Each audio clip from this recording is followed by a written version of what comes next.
Quand je suis né, j'étais noire. quand j'ai grandi, J'étais noire. quand je suis au soleil, Je suis noire. quand je suis malade, Je suis noire. Tandis que toi, quand tu es né, tu étais rose, quand tu as grandi, tu étais blanc, quand tu vas au soleil, tu es rouge, quand tu as froid, tu es bleu, quand tu as peur. tu es vert. Un détachement de blindés de l'armée présidentielle aurait encerclé la résidence privée du colonel Guessou. La suite est très surprenante, puisque la milice du colonel aurait à son tour encerclé celle du président. Plusieurs victimes sont à déplorer. Nous vous conseillons de ne pas quitter votre domicile. Cette pièce m'a permis de bien apprendre l'histoire, mais aussi de voir que finalement ce qu'on voit actuellement dans les médias, et ça existe. Le Congo l'a traversé déjà depuis des années. Maman, j'ai peur! J'entends l'orage mais il pleut pas! Fils, tu es grand. Et puis un orage sans pluie, ça n'est pas possible dans notre climat équatorial. Ce n'est pas de l'orage, ce sont des obus! Vite! Je souhaiterais signaler la présence de Français. Les Français? Où ça? Ici même, la petite et le jeune homme.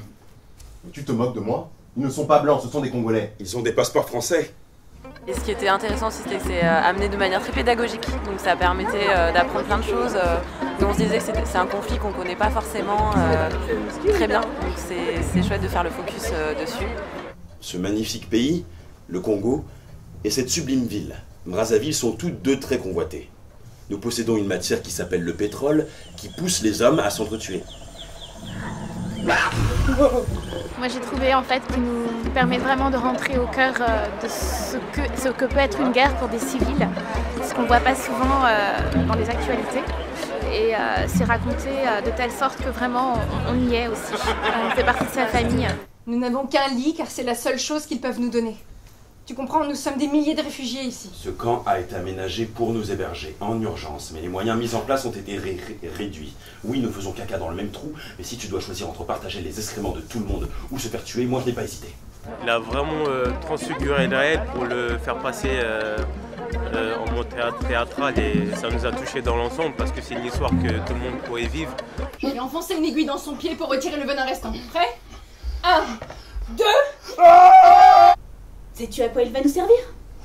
Papa m'a dit qu'on va attraper des bêtes avec, mais je comprends pas très bien parce qu'on vit dans un village et on a des boîtes de conserve. Je sais pas comment dire, je suis complètement abasourdie parce que ça m'a donné plein de frissons. Et puis ça veut dire qu'on doit pouvoir partager ensemble un certain nombre de choses, et ça, aujourd'hui on en a absolument besoin. Pourquoi il n'y a que 3 billets? Je sais pas ma chérie, il faut qu'on se dépêche là. Allez. Blaise, au nom de Jésus mort sur la croix, parle. Je ne pars pas. Vous partez seul.